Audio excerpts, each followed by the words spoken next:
Good evening. This is Wednesday, October 29th, 6 days until the 2008 presidential election. With that 30-minute advertisement from Senator Obama just ended its placement, making this our third story on the countdown tonight. Our early edition, the potential impact of the infomercial. We'll also return at 10 p.m. Eastern for a second live full-hour edition of the program. This was the first time in 16 years that a presidential candidate had aired a prolonged campaign commercial in prime time, 7 networks at once, at a cost to the Obama campaign estimated between $3.5 and $5 million. Let's call in my colleague, the host of Hardball, Chris Matthews, who watched alongside with the rest of us. Chris, good evening.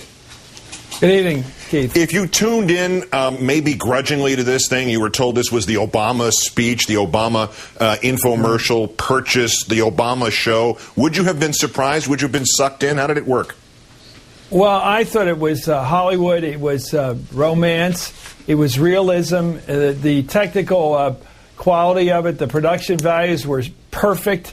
The way they timed going to live, the biographical material, but most important, the connection with the average person and the economic turmoil we face right now, I thought was fabulous. Of course, there we see the setting, which is very much like an Oval Office setting, showing that he's comfortable, and we should be comfortable and will be with him in such a setting. I thought everything was just right. I thought the most important part of it, I thought, was the biographical, showing him talking about his mom and talking about him taking his chance in history and not wanting to miss it, having seen his mother die at a young age. And it was very human. I think you'd have to be a tough customer not to be touched by it. Did that, you mentioned what that setting looks like, that almost White House, almost a faux White House. Did that work? Was it too risky? Is he going to get pummeled for that? Because the whole McCain argument against this was, he's already giving a presidential address. Clearly this was not a presidential address, and yet the format made it look a little bit kind of like reminiscent of the White House.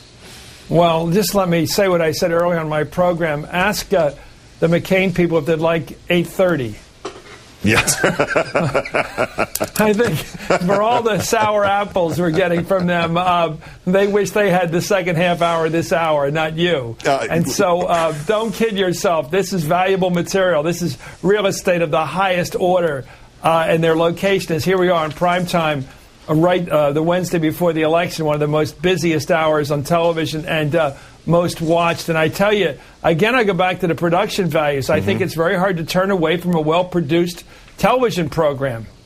By the way, the McCain people always would rather have themselves on than me for this half an hour, but that's another story for another time. For two reasons, them and you. Yeah, exactly. Listen, you mentioned. I thought you were absolutely right on the connections to his own father and mother. The other things that struck me were 2 images. One of that woman, Juanita Stewart was her name, straightening out her arthritic fingers, which was extraordinary by itself. Yeah. And then a little prefacing, he's talking about, or his wife is talking about reading to his daughter, his reading to his daughter, and then that Ford employee read to the daughter. There was a real studious effort to hook people together with Obama through that kind of he does it, you do it thing, correct?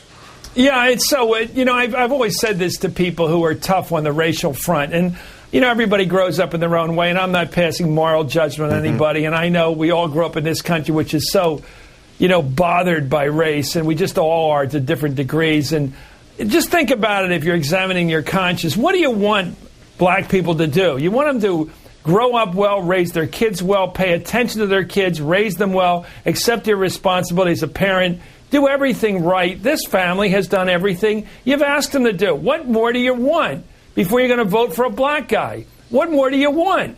The guy's done everything. He's worked his butt off. He's been a good father, a good citizen. He's paid attention to his country. He's devoted his life to his own community back in the south side of Chicago. He's taught people how to be, how to behave. He's done everything right. Give the guy a break and at least think about voting for him. I mean, everybody has to make up their own minds about a lot of issues in this campaign, but if anybody votes against him because of his behavior or his family life, they're not being fair here. I think he exemplifies this country, and not just in his community, all of us. And I'll have to tell you something where I thought it was very important tonight. I'll say I said this before, and I don't know if they were paying attention to me, probably not, but I think it's very important to understand the way the average guy in this country thinks, white or black or whatever. The average guy takes tremendous pride, and that's the vote that's really up for grabs here, the white guy, if you will, takes tremendous pride in being a provider to his family.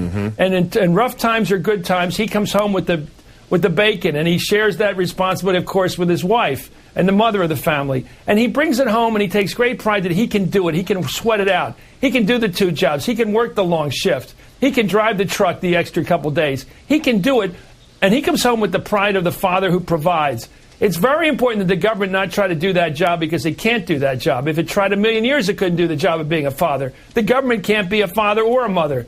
But what it can do is make life a little more doable in terms of health care, in terms of getting people job opportunities, in terms of perhaps education for the kids. But most importantly, staying the hell out of their life in terms of not too many taxes. And I think it's very important that he has to keep saying to that average family out there, I'm on your side. I'm not coming with a big tax load. I'm going to put those taxes on the people at the top who can more afford them. I'm going to give you a break. I'm going to help you a little bit, but I'm not going to get in your way with taxes. I think it's very important to connect with that pride of the provider. And I think he began to do it tonight, maybe a little late, but I think it's very important. It's not about him, this election. It's about them. It's about fathers and mothers raising families in difficult times. That's what this election's about. And I thought he connected a bit there. I thought he did. And clearly the undertone of that half hour was exactly as you point out, fathers and mothers and kids. Chris Matthews, as always, thanks for the extra time, Chris. Appreciate it. Thanks, Keith.